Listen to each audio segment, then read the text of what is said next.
The RV Show USA is brought to you by Flagstaff, Rockwood, building better RVs, making smarter RVers. All right, so I have a question for you, an honest question. How stressed out do you get when you go camping? You know, what stresses you out when you go on a camping trip?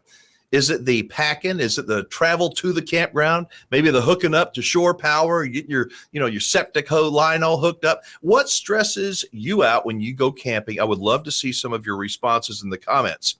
Our guests today are RVing experts, and they have been RVers for a very long time.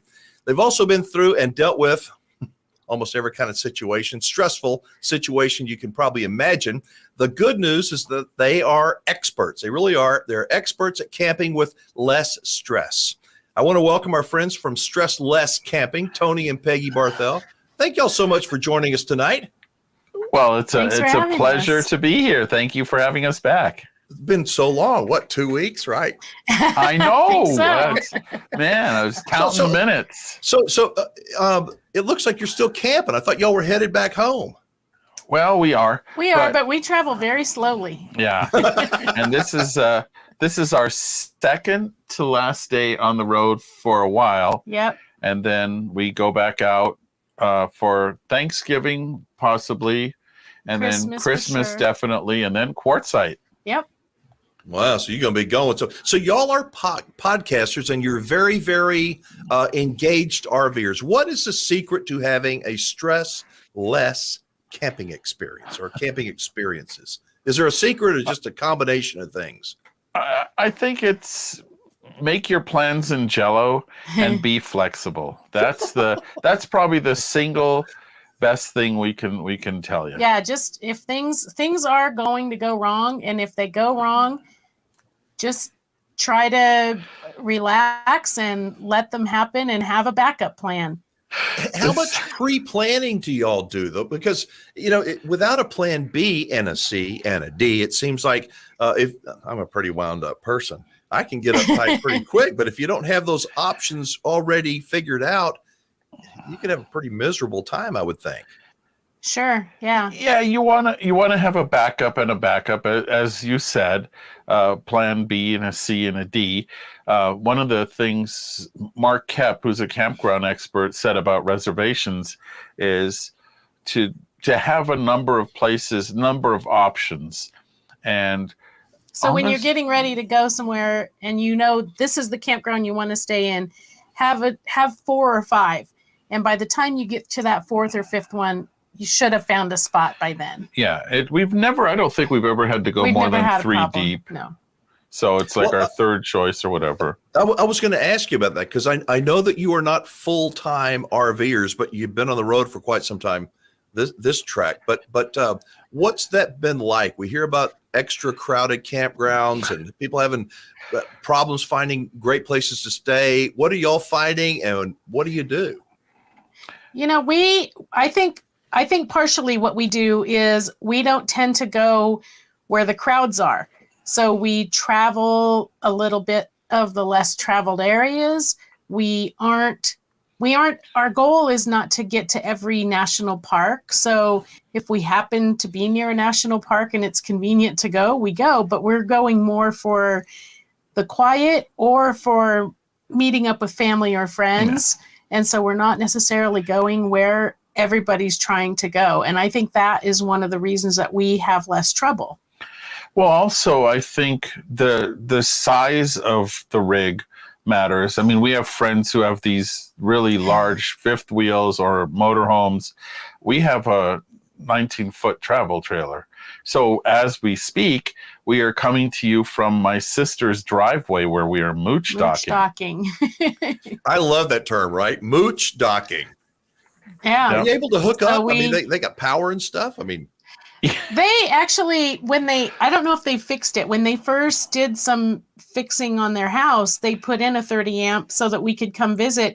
And the first time we tried to use it, the polarity was reversed and we couldn't use it. It was wired 220 because a lot of electricians will, and that's a good reason to have a surge suppressor. But this trip we've actually been experimenting. We traveled only with a solar generator, and we have managed to camp 5 days without having to be hooked up. So Really? yeah, I don't even know if their electricity works properly because we don't really need it. Yeah, we know we can go 24 hours on the batteries in the trailer without any, charging them. But for example, at the Balloon Fiesta in Albuquerque, we were 5 days without any hookups whatsoever. Just using, normally we have portable solar panels that charge the trailer battery, but as an experiment, because I'm crazy, I only brought the solar generator and the solar panels that came with that, and it worked out. It worked perfectly. In fact, we could even run the air conditioner for an hour, hour and a half. We didn't have this trip to. We haven't needed but to. Yeah. Okay, so your podcast is called, and your website is stresslesscamping.com. You both seem to be so chill, so calm, and so nice. I mean, that's because we're always camping. Do you have are you you both have a lot of patience all the time, or? She does. I have a lot of patience. Tony doesn't necessarily have a lot of patience, but he has his moments. You know what? That was a loaded question, and then he Tony. gets over it. I was going to say that's a loaded question because I saw a Facebook post that you made, and it sounded like you just were just a little bit aggravated on the California freeway with some of those drivers. The drivers are we are just coming back from a 2.5 month trip or so, and in some states there's this thing on a vehicle called a blinker. Believe it or not. You've probably heard of it. You may have heard of it. Most people in California have it. Most people in California, when you put on your blinker, that's a signal to whoever's in the next lane where you're wanting to go to speed up so you can't get in. But I think what I actually determined today is it's not so much that that drivers are worse or more rude in California. I think it's that there are so many of them that every rudeness attaches to the last rudeness and it just blows up. Yeah, it's just larger cities, I think people are just less courteous and they're all in a big hurry to get somewhere. Smaller towns, I think people just are more courteous and kinder. Yeah. I think you are correct. So let's talk a little bit about stresslesscamping.com, specifically about your podcast. Any particular topics you like to cover, or for somebody who's never heard it, kind of tell us about it. We try to cover things. So the whole presence, Stressless Camping, came from when I was working at a dealership, and I kept hearing the same questions over and over and over, and people would get, they'd have the same concerns. So what we try to do is listen to the audience and provide a solution and make it as simple as possible. And so those are the guests we try to get for the podcast, and those are the articles we write for the website. So the idea is to make the camping experience stress less. And just kind of newbie questions, and just try to provide answers to those questions. So if somebody asks a question, then we can say, well, here's the answer we've already figured out. Yeah. And so you do this once a week? Yeah, every Thursday at 8 a.m. a new podcast breaks. Yeah. And then we'll do stresslesscamping.com. Correct. Mm-hmm. Or any place you enjoy getting podcasts, you can get it. But the website also has discounts and deals on things that we like, that we use and feel are quality providers, services or products. Mm-hmm. And, now, I know, Tony, you are a staff writer for RVtravel.com, the newsletter. For people who may not know exactly what you do, why don't you share that with us? Because I don't know how you do it. That seems to be a common question. So I enjoy writing, and I provide content for RV Travel, Girl Camper, Stressless Camping, and now another organization that will start working together. But for RV Travel, the most popular feature I do is a daily RV review. So I look at the RVs that are out there, and I get a tremendous number of emails from readers. So I'm grateful for that. And we try to look at an RV every day and figure out what the good things are about it and the bad things are about it. And a lot of things that might be hidden or not completely obvious. So that's the That's my daily RV review story, and it gets huge. Yeah, every day, and it's amazing how popular that is. The traffic on that is tremendous. Now, are they always cheery and positive? Like Chamber of Commerce weather. Oh, it's all great. Or do you ever kind of say stuff that the manufacturer goes, "Man, that damn Tony." I have some manufacturers who will not return my emails or calls. But that means you're doing a good job. Yeah, I'm honest about it. I mean, there are some RVs where I see them and I'm like, my gosh, they're just knocking it out of the park. And somewhere it's like, what were they thinking? There was one, I don't remember which one it was now. They put the TV in a cabinet over a east-west bed. So I can just see there's no way you can't not hit your head getting out of bed. And I'm like, who doesn't? Who didn't try that? The vertically challenged, maybe. I don't know. Yeah, right. The RV industry, one of the big secrets of the RV industry for the audience who doesn't know, the vast majority of people who are decision makers at RV companies never go RVing. I mean, that just blows my mind, but it's so universal. They just don't. That's dog fooding. Eat your own dog food. Basically, they don't go out and. If I were in charge of an RV company, that would be a requirement. 2 weeks of RVing at least a year in our products. And that was the dealership I worked for. That was one of the things that the owner really stressed, is he wanted people who were RVers before they worked there. So that was kind of cool. Yeah, so you'd actually know what it felt like to sit on the toilet, get in the shower, lie down on the bed. I mean, duh, it seems so obvious, but a lot of people, especially the salespeople, they don't. A lot of salespeople at dealerships have never been RVing. All right, Tony, you did a review, I think this last weekend, on a one-of-a-kind RV. I think Shemaiah pulled up some pictures of it called, pronounce it for me. I call it the Tacozilla, but that's maybe not how. That was it. Tacozilla. Tacozilla, that was it. Describe it, because we got some pictures of it on the screen right now. It was there's a big auto show called SEMA. Well, actually, it's Specialty Equipment Manufacturers Association, and all kinds of manufacturers of vehicles and campers and stuff show up with their like wow factor vehicles. And what this is it's a Toyota Tacoma. And for those who don't know, the sort of fun way of referring to a Tacoma is a taco, because Tacoma. Got it. And what they did is Toyota took the back off, the pickup box off the back of the truck and built a little RV on it. And you may that might make you think of the old, the Dolphins of the 70s and 80s and all those Toyota. There were a lot of RV manufacturers who built small RVs based on the Toyota at that time pickup truck, and this kind of harkens back to that.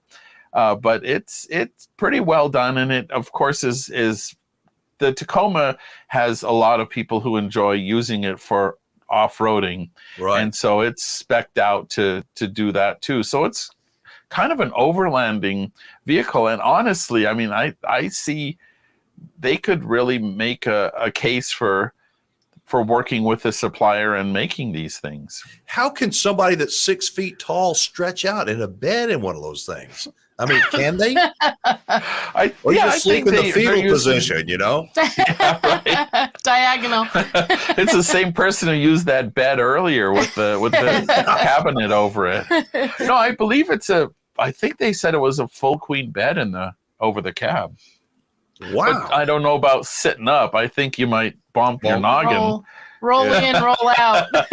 Yeah, or do a scooch so is it or going to something. actually hit the market, do you think? I mean, is Toyota going to put it on the market, or is this just a one-off, just to see what people think? I don't think Toyota would. And one of the issues with the old Toyota pickup-based motorhomes was they were not that robust, and so the axles tended to fail in the late 90s. So they just quit supplying RV manufacturers because the motorhome portion was usually pretty close to the maximum carrying capacity of the chassis. And then you know how it is. I got to bring my rocks. I got to bring my dynamite. I got to bring my beer. On and on and on. I feel a little bit called out right there. What? I saw that look. I mean, so let me talk real quickly, and then I want to get to you guys. I know you're going to be moving, but I want to ask you about boondocking. Boondocking out west is really huge, and I sense this move, this trend forming with manufacturers trying to make RVs, travel trailers specifically, some fifth wheels, that are capable of boondocking, staying off the grid, like you said, 5 days sometimes. You think that's going to be that's a growing trend? And where do you see that going in the future? That seems to be where, the manufacturers are also hearing all of this news that the campgrounds are full and crowded. And that's their hope, is that they can keep selling 500,000 RVs a year, and that boondocking will help with that. And it will.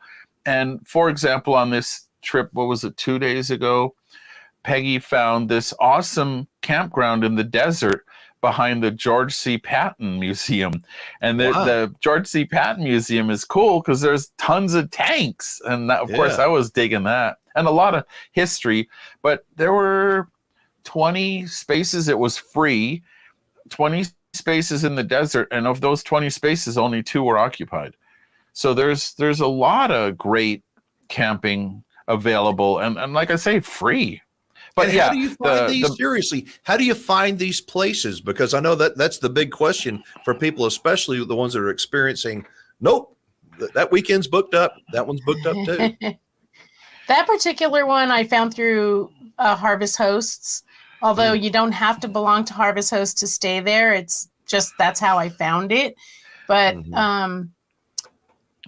I use I use a bunch of different apps. Yeah. The Free Roam app to find where BLM land is, and Bureau of Land Management, and Forest Service land, and we just kind of look at all the different different apps that I have and try to plan them out. I'll bet you there's somebody. I was going to say, I'll bet if somebody listened to Stressless Camping, your podcast, they could probably find out all your tricks and secrets, right?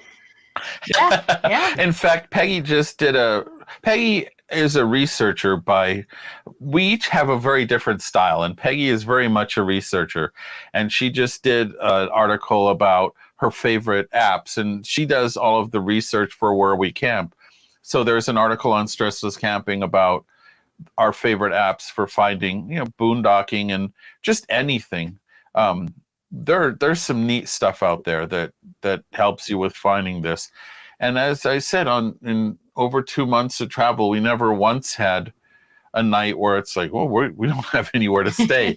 And a lot of this, we are not necessarily planners. Well, we are, and we intentionally didn't plan too far ahead. You know what? It looks like you're. Uh-oh. I was going to say, it looks like your hotspot might be dwindling. You may be running out of bandwidth here. Can you guys hear me all right? Oh, yeah. Yeah.